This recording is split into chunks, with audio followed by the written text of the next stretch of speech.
त्यांच्यावरती आरोप महाराजांचं तुम्ही काय सांगता? ते काही सांगत नाही, ते अत्यंत अंदानी आहेत.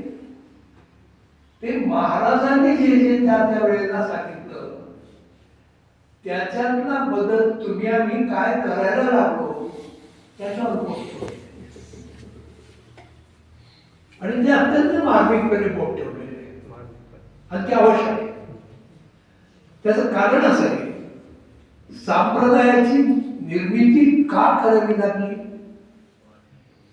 वेद जेव्हा उपलब्ध होते तर तुम्हाला कशासाठी संप्रदाय पाहिजे होता?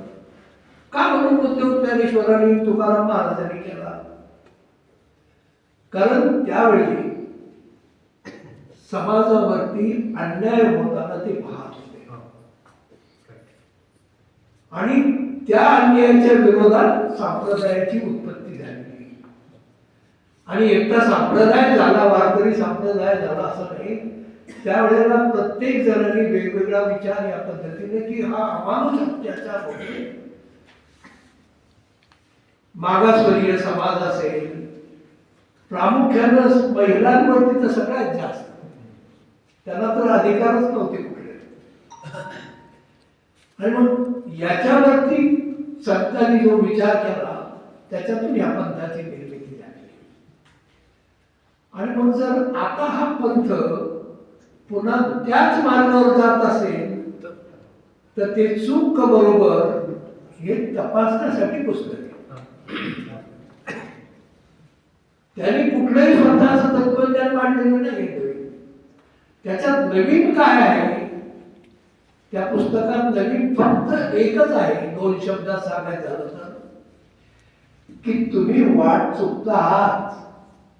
वाट ही आहे आणि ही संतांनी सांगितलेली, मी नाही सांगत. एवढंच सांगितलं.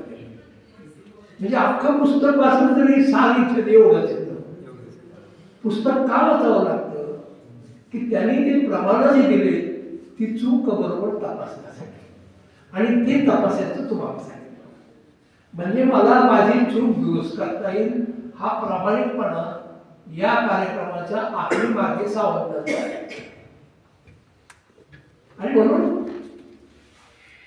संप्रदायामध्ये म्हणजे मला आनंद वाटला की इतक्या कमी वयाच्या एका शिक्षित तरुणाने सांप्रदायिक विषयावरती परखडपणे मत व्यक्त करणं किंवा चुकलेल्या मार्गाची ओळख करून देणं हे काम केलं फार मोठी गोष्ट आहे असं माझं मत.